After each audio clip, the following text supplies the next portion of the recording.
Вот уже более 2 недель главная звезда, медиа-звезда Курской битвы — это командир спецназа Ахмат Абтиалаудинов. С завидной регулярностью он исправно отчитывается о воображаемых успехах на поле боя. В его биографии разбирался мой коллега Тенгиз Адамия. Алаудинов не тот генерал, который снискал славу своими ратными подвигами. Это типичный конъюнктурщик, обязанный своим положением лично Кадырову. Его карьерные достижения — это вовсе не боевые заслуги, а выполнение деликатных поручений, избиение, пытки и расправы с неугодными. Сегодня его фронт информационный.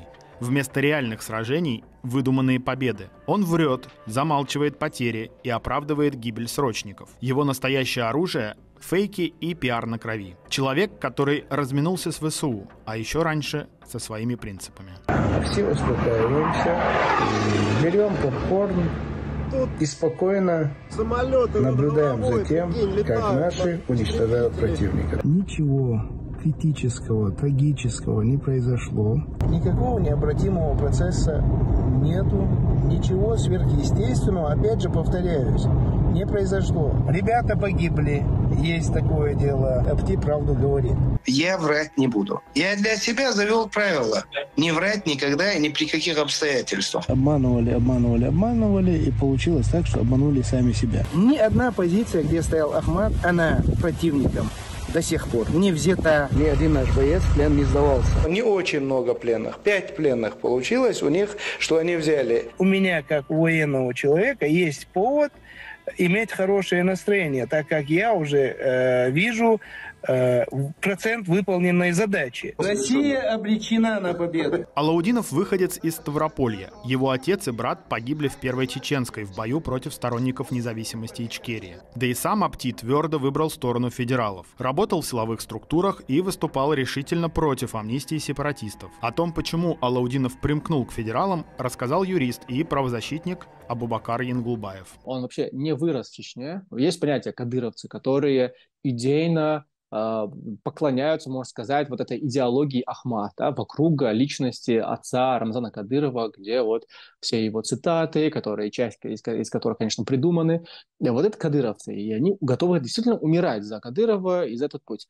А Абтиалаудинов это не чеченец, это не кадыровец, это именно такой вот базовый россиянин. В 2006-м Абти стал частью команды Рамзана Кадырова. Под его-то крылом Алаудинов и поднаторел в организации заказных убийств. Тем и укрепил союз со своим новым покровителем. И Абтиалаудинов занимался откровенным насилием, террором в отношении людей. Все-таки таких людей, которые готовы своими руками ковыряться во внутренностях людей, их не так много. Похоже, Алаудинов один из них. Завоевав доверие Рамзана в 2011-м, он принял пост замминистра МВД Чечни и стал самым молодым генералом полиции в России. Получив больше власти, Алаудинов остался верен славным репрессивным традициям. Незаконные задержания, подброс наркотиков, пытки, внесудебные казни. В 2014-м он угодил в санкционный список Магнитского за причастность к избиению и пыткам чеченского общественника Руслана Кутаева. В ноябре 2015-го Рамзан Кадыров вызвал судью Сайди Янгулбаева и его сыновей в свою резиденцию. Там их допрашивали и избивали. Потом старшего сына Абубакара и его отца отвезли в местный отдел полиции, где их уже допрашивал Алаудинов. Не отвлекаясь от своего телефона, вел некий такой поверхностный допрос,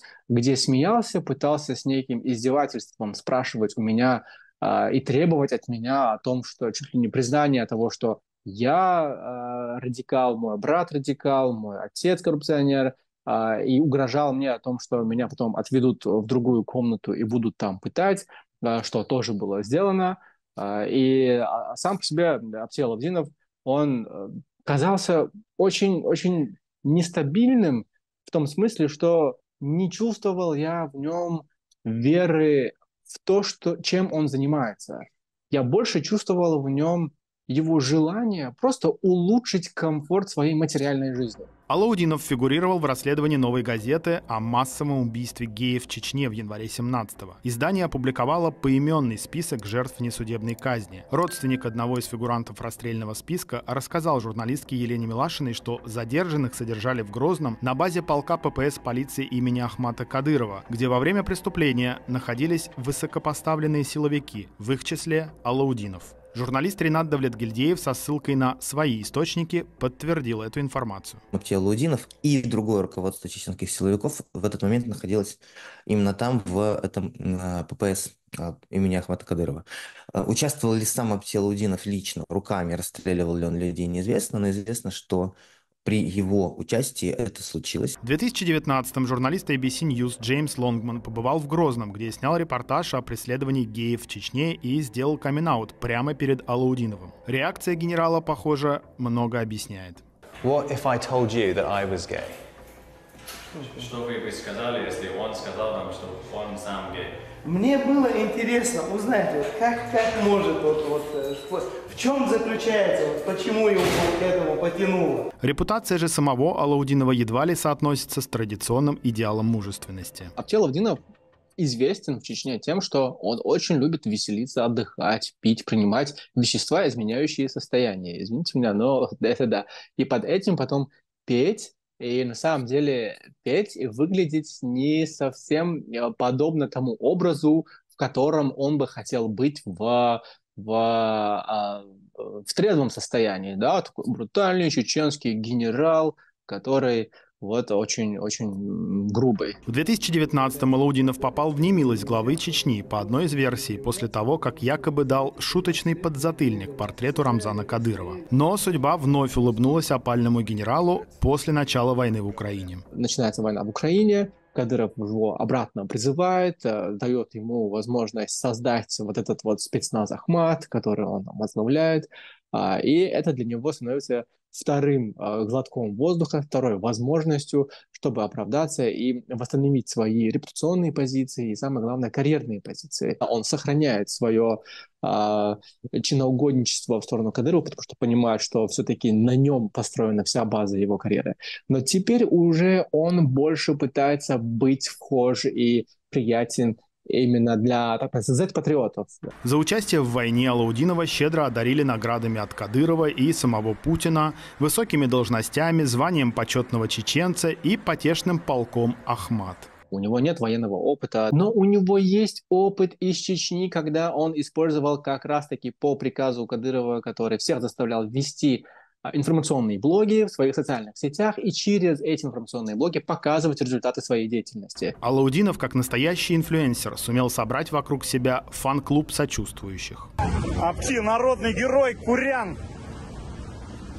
Большая очередь выстраивается, чтобы с ним сфотографироваться. Однако широкой народной поддержки Алаудинов так и не получил. В самой Чечне его не считают своим и не воспринимают всерьез. И если Рамзана не уважают, но боятся, то Алаудинова не боятся и не уважают. Да и его политические перспективы скорее вызывают скепсис. Аптиалаудинов скорее всегда будет неким подающим основному лицу, которое поставит. Я полагаю, что у него будет продолжение политической карьеры, потому что он очень старается и вкладывается в это, то есть если говорить объективно. Но с другой стороны, я не знаю, даже если он станет, например, президентом Чечни или главой Чечни, люди его просто не уважают. И сами кадыровцы его не уважают. В первую очередь из-за его такой очень скользкой и гибкой позиции по всем вопросам, что чеченцам на самом деле не нравится. Я в целом не наблюдаю в нем таких амбиций, которые могли бы доходить до менеджмента целого региона.